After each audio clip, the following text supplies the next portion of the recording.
Assalamu alaikum. Kamfanin Apple na ƙasar America sun yi taro inda suka yi launching ɗin iPad na 2024. Waɗannan iPad ɗin guda biyu ne, akwai iPad Air da kuma iPad Pro. Dukansu kuma sun zo da screen size na 11 inch da kuma 13 inch.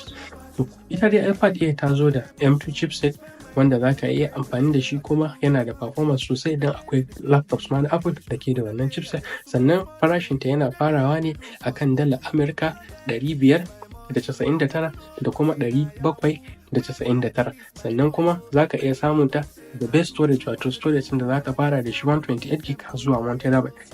Ita kuma ta zo da processor na M4 wanda zai bata performance fiye da iPad ɗin da aka yi launching na shekarar can da kuma na shekarun baya. Sannan tana da tandem OLED display wanda shine ita ce iPad na farko da aka fara sama wannan display. Sannan tana farawa ne da storage na 256 gig har zuwa 2 terabyte, ya danganta daga yanayin amfani da za ka yi. Sannan farashinta na 11 inches